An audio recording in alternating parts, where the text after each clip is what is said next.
Hi friends, ಇವತ್ತು ತುಪ್ಪದ ಹೀರೆಕಾಯಿ ಚಟ್ನಿ ಹೇಗೆ ಮಾಡೋದಂತ ತೋರಿಸ್ಕೊತೀನಿ. ಇದಕ್ಕೆ ಬೇಕಾಗಿರೋ ಸಾಮಗ್ರಿಗಳು, ಇಂಗ್ಲೀಷಲ್ಲಿ ಸ್ಪಾಂಜ್ ಗಾರ್ಡ್ ಅಂತಲೂ ಕರೀತಾರೆ. ಇದಕ್ಕೆ ಬೇಕಾಗಿರೋ ಸಾಮಗ್ರಿಗಳು 2 ತುಪ್ಪದ ಹೀರೆಕಾಯಿ, 5 ಟೊಮೊಟೊ, ಒಂದು 7 ಹಸಿಮೆಣಸಿನ್ಕಾಯಿ, ಸ್ವಲ್ಪ ಹುಣಸೆಹಣ್ಣು, ಮತ್ತೇನೇನು ಬೇರೆ ಸಾಮಾನು ಬೇಕು ಅದನ್ನೆಲ್ಲ ನಾನು ವಿಡಿಯೋ ಮಾಡ್ತಾ ಎಲ್ಲ ಡೀಟೇಲ್ಸ್ ಹೇಳ್ತೀನಿ. ಇದನ್ನು ಸಿಪ್ಪೆ ಸಮೇತ ಕಟ್ ಮಾಡ್ಕೋಬೇಕು.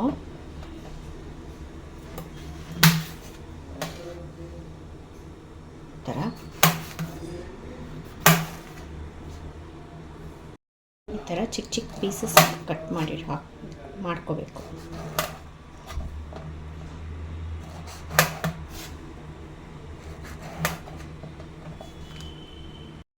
ಈ ಥರ ಸ್ಲೈಸ್ ಮಾಡ್ಕೋಬೇಕು, ಎಲ್ಲ ಸಣ್ಣ ಸಣ್ಣ ಪೀಸಸ್ ಮಾಡ್ಕೋಬೇಕು.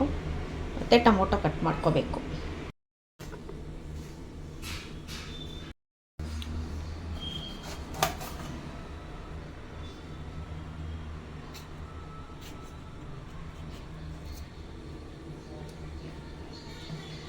ಟೊಮೊಟೊನ ಈ ಥರ ಉದ್ದುದ್ದ ಕಟ್ ಮಾಡ್ಕೋಬೇಕು. ಟೊಮೊಟೊ ಎಲ್ಲ ಈ ಥರ ಕಟ್ ಮಾಡಿಕೊಂಡು ಆದಮೇಲೆ ಎಲ್ಲ ಪಾತ್ರೆಗೆ ಶಿಫ್ಟ್ ಮಾಡಬೇಕು. ಈಗ ಬಾಣಲಿಗೆ ತುಪ್ಪದ ಹೀರೆಕಾಯಿ ಏನು ಕಟ್ ಮಾಡ್ಕೊಂಡಿರ್ತೀರ ಅದು, ಟೊಮೊಟೊ ಹಣ್ಣು, ಹಸಿರು ಮೆಣಸಿನ್ಕಾಯಿ,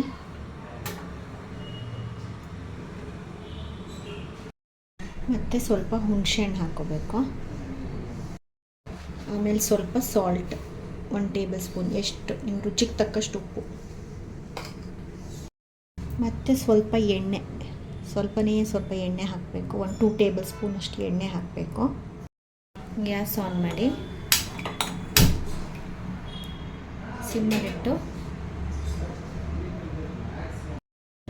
ಲಿಡ್ನ ಕ್ಲೋಸ್ ಮಾಡಿ ಸಿಮ್ಮಲ್ಲಿ ಇಡಬೇಕು. ಟೊಮೊಟೊ ಹಣ್ಣು ಎಲ್ಲ ಹಣ್ಣಾಗಿ ರಸ ಎಲ್ಲ ಬಿಡೋ ತನಕ ಹೀಗೆ ಸಿಮ್ಮಲ್ಲಿ ಇಟ್ಟಿರಬೇಕು. ಸ್ವಲ್ಪ ಹೊತ್ತಾದಮೇಲೆ ತೆಗೆದು ಓಪನ್ ಮಾಡಿ ನೋಡಬೇಕು. ಟೊಮೊಟೊ ಎಲ್ಲ ಬೆಂದಿರುತ್ತೆ. ಈ ಥರ ಟೊಮೊಟೊ ಎಲ್ಲ ಬೆಂದ ಮೇಲೆ ಆ ವಾಟ್ರೆಲ್ಲ ಫುಲ್ ಡ್ರೈ ಆಗಬೇಕು. ಟೊಮೊಟೊ ವಾಟ್ರು ಅಲ್ಲಿವರೆಗೂ ಹಾಗೆ ಬಿಟ್ಟಿರಬೇಕು. ವಾಟ್ರೆಲ್ಲ ಡ್ರೈ ಆಗಬೇಕು. ಡ್ರೈ ಆದಮೇಲೆ ಗ್ಯಾಸ್ ಆಫ್ ಮಾಡಬೇಕು.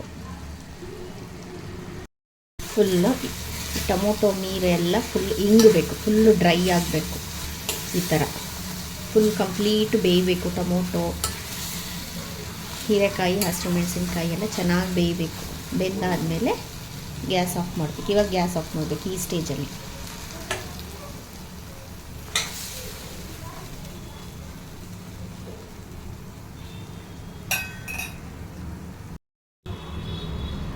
ಈ ಸ್ಟೇಜಲ್ಲಿ ಕಂಪ್ಲೀಟ್ ಬೆಂದಾದಮೇಲೆ ಪೇಸ್ಟ್ ಮಾಡ್ಕೋಬೇಕು. ಇದನ್ನು ಮಿಕ್ಸಿ ಜಾರಿಗೆ ಒಂದು 4 ಬೆಳ್ಳುಳ್ಳಿ ಹಾಕ್ಕೋಬೇಕು.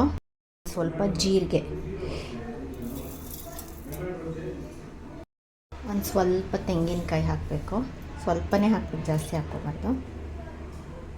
ಬೆಳ್ಳುಳ್ಳಿ, ಜೀರಿಗೆ, ತೆಂಗಿನಕಾಯಿ 3 ಹಾಕ್ಕೋಬೇಕು. ಇವಾಗ ಕಂಪ್ಲೀಟ್ ಆರಿದೆ. ಅದನ್ನ ಏನು ಬೇಯಿಸ್ಕೊಂಡು ಇಟ್ಕೊಂಡಿದ್ವಿ, ಟೊಮೊಟೊ, ತುಪ್ಪದ ಹೀರೆಕಾಯಿ, ಹಸಿರು ಮೆಣಸಿನ್ಕಾಯಿ, ಇದನ್ನು ಮಿಕ್ಸಿ ಜಾರಿಗೆ ಶಿಫ್ಟ್ ಮಾಡಬೇಕು.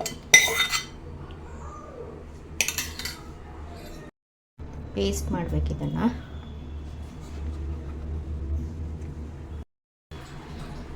ಈ ಥರ ತರಿಯಾಗಿ ರುಬ್ಕೋಬೇಕು. ಫುಲ್ ಪೇಸ್ಟ್ ಮಾಡ್ಕೋಬಾರ್ದು, ತರಿಯಾಗಿ ರುಬ್ಕೋಬೇಕು. ಸ್ವಲ್ಪ ಕೊತ್ತಂಬರಿ ಸೊಪ್ಪು ಹಾಕ್ಕೋಬೇಕು. ಇದಕ್ಕೆ ಕೊತ್ತಂಬರಿ ಸೊಪ್ಪು ಹಾಕಿ ಮಿಕ್ಸ್ ಮಾಡ್ಕೊಳ್ಳಿ.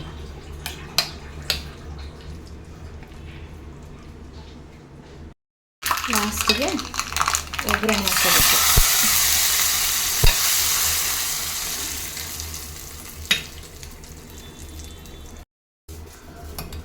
ಹಾಕ್ಕೊಂಡ್ರೆ ತುಪ್ಪದ ಹೀರೆಕಾಯಿ ಚಟ್ನಿ ರೆಡಿ ಆಗುತ್ತೆ. ಅನ್ನದ ಜೊತೆ ಸೂಪರಾಗಿರುತ್ತೆ. ಅನ್ನದ ಜೊತೆ, ದೋಸೆ ಜೊತೆ ಎಲ್ಲ ತುಂಬ ಚೆನ್ನಾಗಿರುತ್ತೆ. ಒಂದು ಸಲ ಟ್ರೈ ಮಾಡಿ ನೋಡಿ.